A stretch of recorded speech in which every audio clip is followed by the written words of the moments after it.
Olá, muito bom dia para você. Já estamos no ar com Band Entrevista, trazendo sempre temas importantes sobre o nosso interior paulista. Fique com a gente, o Band Entrevista está só começando.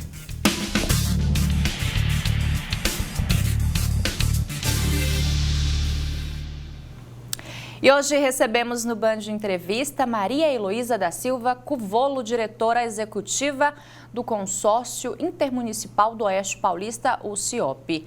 Doutora, obrigada pela participação da senhora aqui. Já pergunto, falei seu sobrenome correto? Falou. Ah, então tá bom.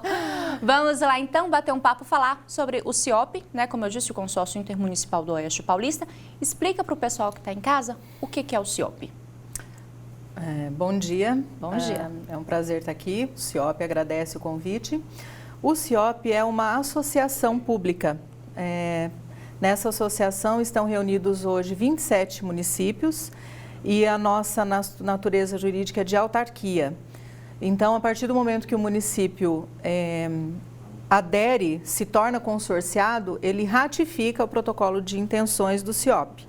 Essa adesão do município, ela é feita com autorização da Câmara Municipal.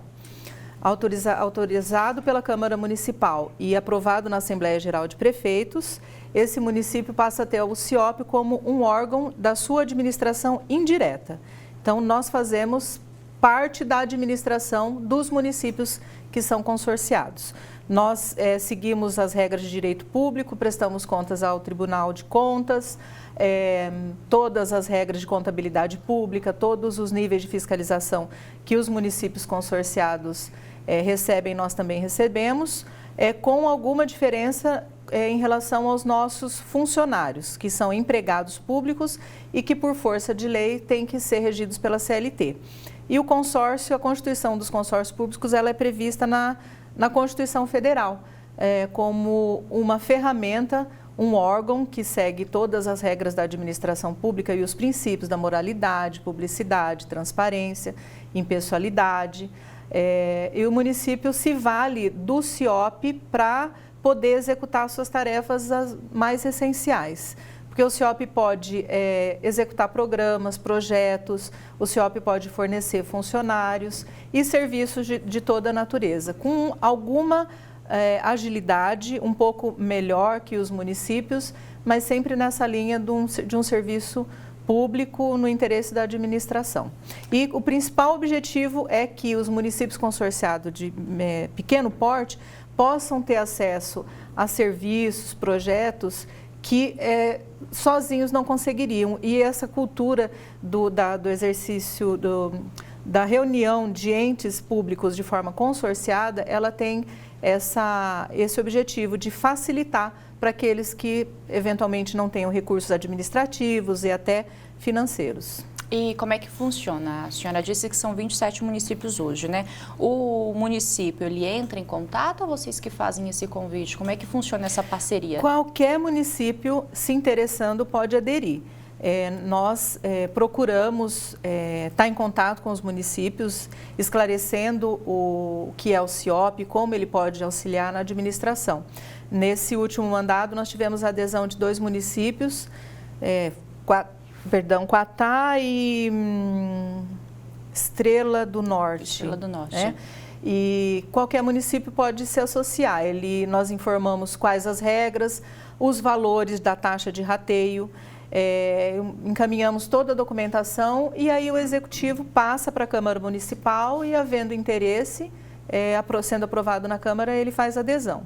O CIOP, ele tem os órgãos com relação ao funcionamento que você mencionou. Nós temos a Assembleia Geral, que quando se reúnem os 27 municípios, que para deliberação de alguns temas previstos em estatuto, quando tem uma relevância maior, temos o Conselho Diretor, que é composto por 7 prefeitos, com eleições anuais, e temos o Conselho Fiscal, que também tem as suas funções delimitadas no estatuto. Bom, o CIOP, ele funciona, ele auxilia os municípios, né, na gestão de saúde. E hoje, quais são os serviços oferecidos aí aos municípios? Como é que esses serviços oferecidos? O CIOP, ele foi constituído inicialmente em 2013 e a ideia inicial foi para auxiliar os municípios na área da saúde. Hoje, por ser um consórcio facetário, nós podemos atuar em várias áreas. Sim. Mas o destaque, de fato, é para a saúde. Hoje, o CIOP faz a gestão compartilhada com a Secretaria de Saúde de Presidente Prudente das 2 UPAs. Também do CAPS, residências terapêuticas, são 6 residências terapêuticas, uma unidade de acolhimento. São esses serviços da área da saúde. Além disso, o CIOP tem o serviço de credenciamento para empresas, profissionais, médicos especialistas que podem atuar também, os municípios solicitam e esses médicos se disponibilizam a atender as necessidades dos municípios. Atuamos também na área da agricultura e meio ambiente, também na área, podemos atuar na área da educação e uma outra atuação importante do CIOP é a parte das compras. O CIOP pode fazer compras coletivas, é a chamada, não é exatamente uma compra compartilhada, porque nós fazemos o pregão e conforme os municípios apresentam a sua necessidade, que tipo de medicamento, tem pregão para Rename, medicamento Rename, não Rename, insumos de enfermagem, os municípios encaminham a sua necessidade, aí o volume a ser comprado aumenta, então o CIOP consegue uma redução no preço. E o produto fica disponível para o município fazer o pedido para aquelas empresas que venceram o pregão. E isso, no último levantamento, gerou uma economia de 54 milhões. É isso que eu ia entrar agora nesse assunto com a senhora, né? Esse pregão que vocês fizeram foi uma economia para todos os municípios que fazem parte e essa economia aí de mais de 50 milhões de reais. Sim, sim, foi. A gente atribui muito a adesão de municípios que fazem compra em maior volume. Quando o município de Presidente Prudente adere, facilita, ele eleva muito essa possibilidade de economia, porque ele vem com maior quantidade. Então, o fornecedor, quando ele faz uma venda em maior quantidade, ele tem condições de oferecer um preço melhor. Então, é muito importante. E nesse ponto que você vê que a gente pode destacar o quanto facilita para os municípios de menor porte, né? Eles podem adquirir um produto, ter acesso a esse tipo de compra com essa economia em grande escala. Bom, ainda falando dessa questão da saúde, né, do CIOP, a gente entra na questão das UPAs, né, a senhora disse aí, até mesmo por administrar as UPAs aqui em Presidente Prudente, e é um problema que vem sendo enfrentado no município, a questão da superlotação das UPAs. Inclusive, né, recentemente a gente chegou a ter quase 90 pacientes esperando, aguardando uma transferência, né? O que tem sido feito e, claro, né, qual que é o trabalho ali do CIOP com relação à administração das UPAs? Você veja, esse termo superlotação, ele aparece, mas ele não deveria ser algo a ser considerado em relação a uma UPA. Porque a UPA, essencialmente, ela existe para atender caso de urgência e emergência. Sim. Você tem que chegar, todo paciente, uma coisa muito importante, a UPA é porta aberta. Não interessa se tem muita gente, se tem pouca gente. Você chegou, você vai ser atendido, você não sai da UPA sem passar pelo médico. E a UPA tem estrutura, condições e preparo e equipe para receber um paciente e permanecer com ele na unidade por 24 horas. É o que determina a legislação que regula o funcionamento das UPAs e é para isso que ela é constituída e estruturada. Infelizmente, nós temos a realidade aqui da região, notório, um número de vagas, leitos disponíveis é insuficiente em relação à demanda. Então, a UPA acaba absorvendo essa necessidade, porque com todas as condições, dado o atendimento da melhor forma possível, tudo que o paciente necessita é prestado, mas a pessoa já está cadastrada no sistema CROSS porque ela precisa ir para uma unidade hospitalar.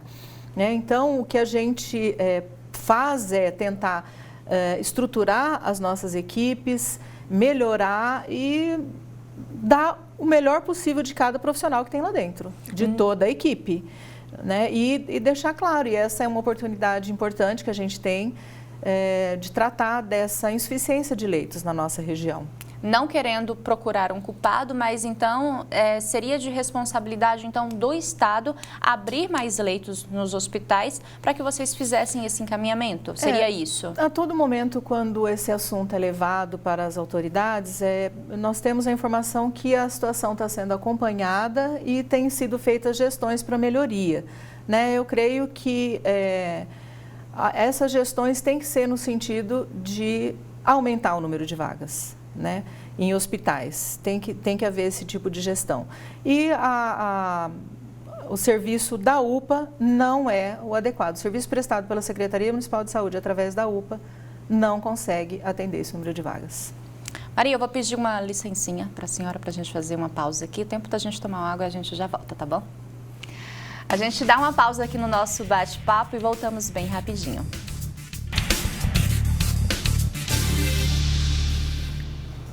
Band Entrevista de volta e hoje recebendo Maria Heloísa da Silva, diretora executiva do CIOP, o Consórcio Intermunicipal do Oeste Paulista.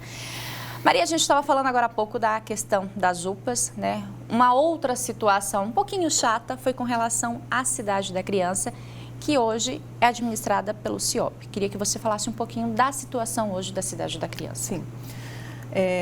O Complexo Turístico da Cidade da Criança, ele tem, a sua gestão é compartilhada com o município desde 2015.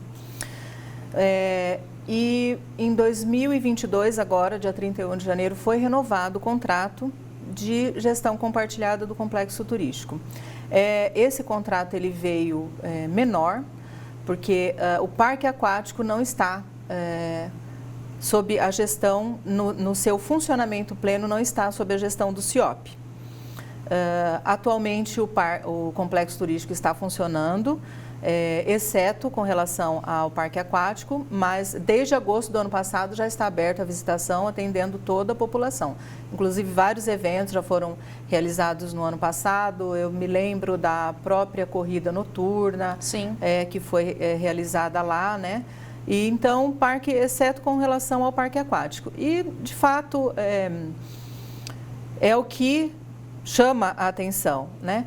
Mas o que eu gostaria de registrar aqui é que quando o CIOP iniciou a sua atuação no complexo turístico, alguns equipamentos, por exemplo, que foi questionado, que é o toboáguas, ele já estava praticamente interditado.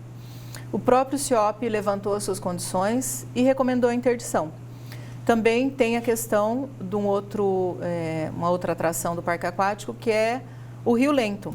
Sim. São os dois equipamentos que nós podemos dizer que vinham em obras.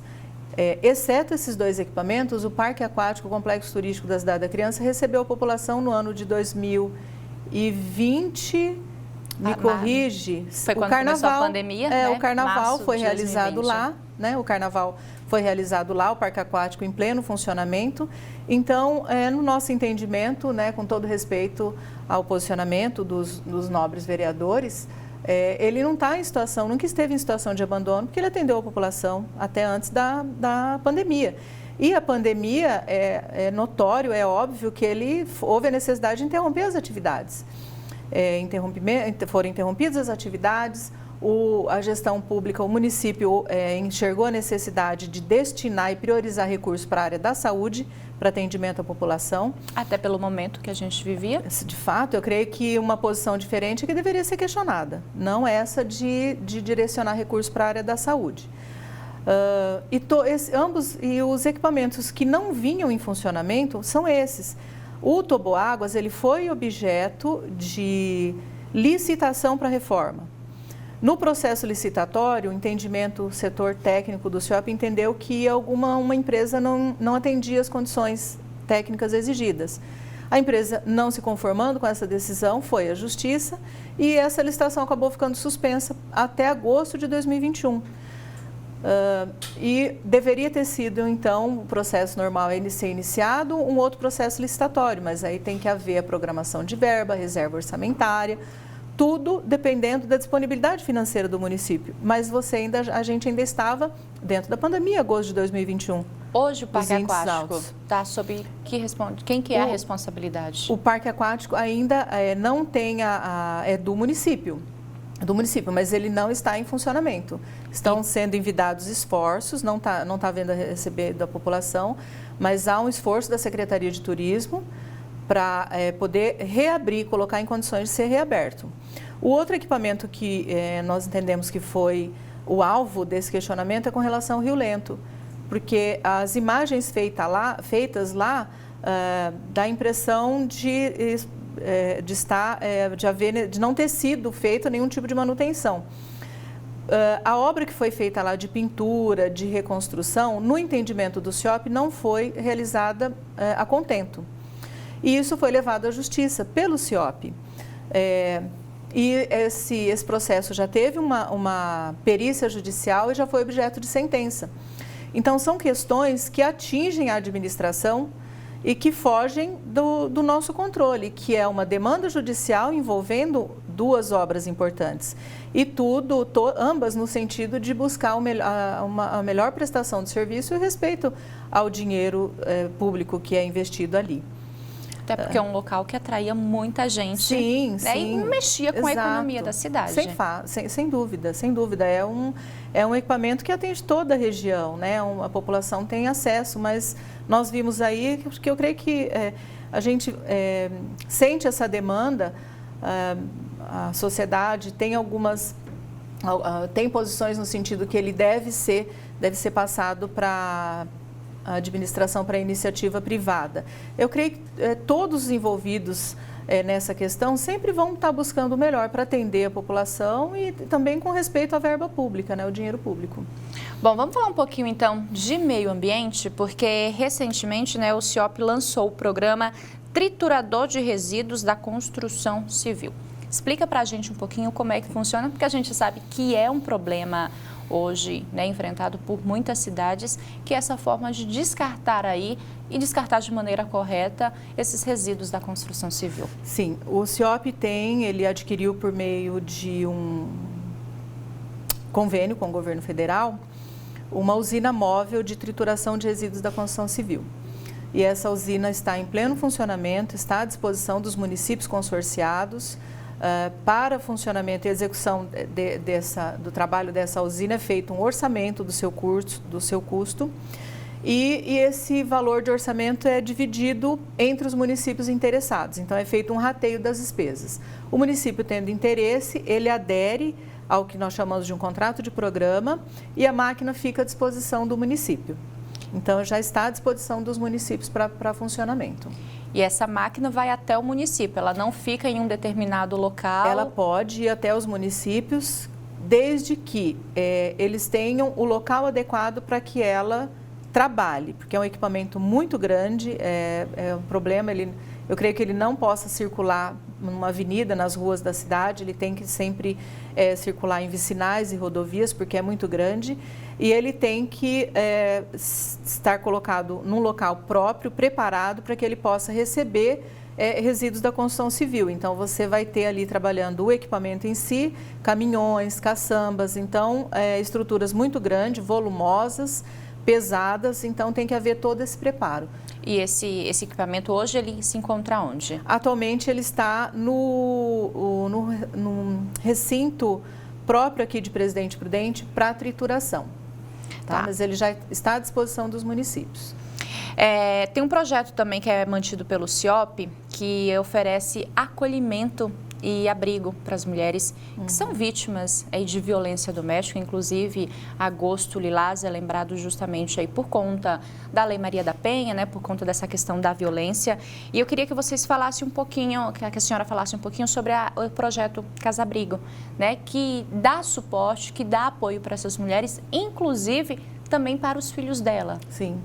Delas, né? A Casa Abrigo, hoje, ele já é um serviço implantado, é um serviço de acolhimento implantado, atende toda a região, executado pela Associação Amor é a Resposta. E esse serviço, ele está constituído, está funcionando e ele pode receber, salvo engano, até 22 pessoas. 8 municípios aderiram ao programa, então 8 municípios podem ter as suas mulheres acolhidas por esse serviço e sim, as mulheres são acolhidas e todos os seus dependentes, né, em situação na necessidade. Então, é um serviço importantíssimo, tem sido muito importante para os municípios poder dar aquele atendimento emergencial, porque para esse serviço de acolhimento são enviadas, né, as mulheres que estão já em risco de perder a vida, um risco de violência grave contra ela e contra os filhos, né? É um serviço muito importante. Ele teve início, eu avalio que foi na pandemia. Implantado. A pandemia era um momento muito importante e onde havia muita necessidade de implantação do serviço, né? Eu vejo que hoje ele está sendo executado por razão de uma atuação bastante forte da Defensoria Pública. Eu gostaria de registrar um nome só, mas sem esquecer de todas as pessoas envolvidas, né, que foi a doutora Giovana De Vito. Tivemos apoio, o projeto teve apoio do Ministério Público do Trabalho, da Justiça do Trabalho, do Ministério Público, na destinação de uma verba que foi utilizada para estruturar a casa, mobiliar, comprar enxoval. Aí depois os municípios entraram com a destinação de verba através de recurso próprio e também o governo do estado que faz a destinação de verba também. Então, houve esse trabalho de pessoas muito interessadas, envolvidas, porque é uma questão de fato que os municípios têm obrigação de fornecer esse serviço. E para um município fornecer sozinho, executar sozinho, com todos os custos e tudo que essa demanda representa, é complicado. E foi um caso eu creio, de grande sucesso na composição dessa questão, com todos os envolvidos, a vontade política de todos os envolvidos. Porque essa questão, ou ela é resolvida dessa forma, por essa composição e essa vontade, ou ela acaba sendo judicializada. Então, eu creio que foi um grande sucesso nesse sentido, de se poder resolver uma demanda, uma política pública tão importante, sem a necessidade de judicialização. E com o apoio do governo do estado e os municípios com os seus recursos próprios. Doutora, muito obrigada pela participação aqui da senhora no Band Entrevista. Nossa, eu que agradeço. Um bom domingo. Obrigada. Bom, a nossa entrevista vai ficando por aqui. Para você que ficou acompanhando a gente, muito obrigada. Tenha um bom dia e até a próxima.